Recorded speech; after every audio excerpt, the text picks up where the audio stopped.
po, maggawa po ako ng, magluluto po ako ng chicharon na balat ng manok. Yan siya mga ka-fishing ray, yan, mga kaibigan, no? Yan. Ano ba? Dandahang apoy para hindi mabigla. Para nakainin lang itong apoy na to. Tingnan nyo. Diba? Nakainin lang yan, no? Yan siya. Dandahang apoy habang kumukulo sa mantika. Yan siya. Chicharon. Balat ng manok. Ito 5 real lang to eh. Tapos pag bumili ka ng luto na, nasa 10 real na. Kaya gawa na lang ako. Try ko. Eksperimento sa aking ginagawa. Kasi di pa ako naranasan na di pa ako gumawa nitong chicharon. Yan siya. Pakul lang. At ihalo natin itong ginawa kong yan, roasted na garlic. Ang sinangag na garlic. Yan, diba?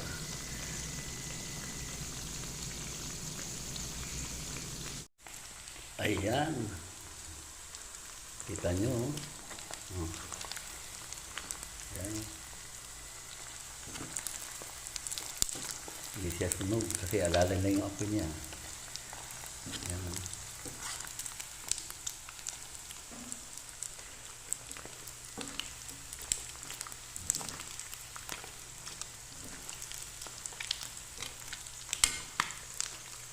Ayan ang version ng chicharon ko yan.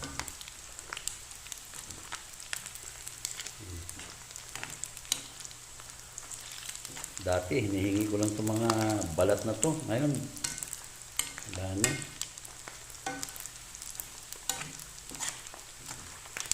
May bayad na.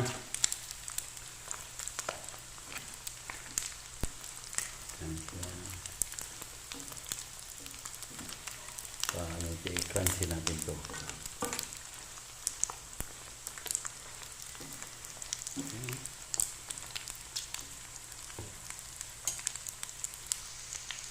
Ayan na po ang aking finished product na chicharon, balat ng manok.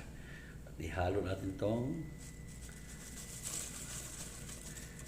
ayan. Di ba? Sarap. Ito.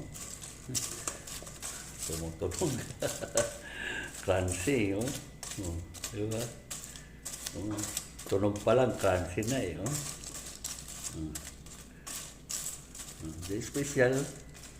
Special na luto na balat ng chicharon ng manok. Di ba? Ayan mga kapising ito. Niluto ha.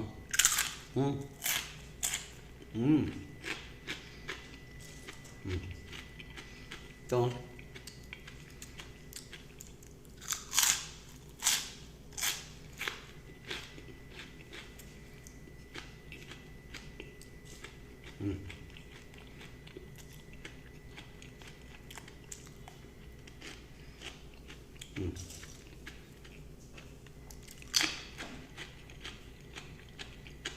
Sarap.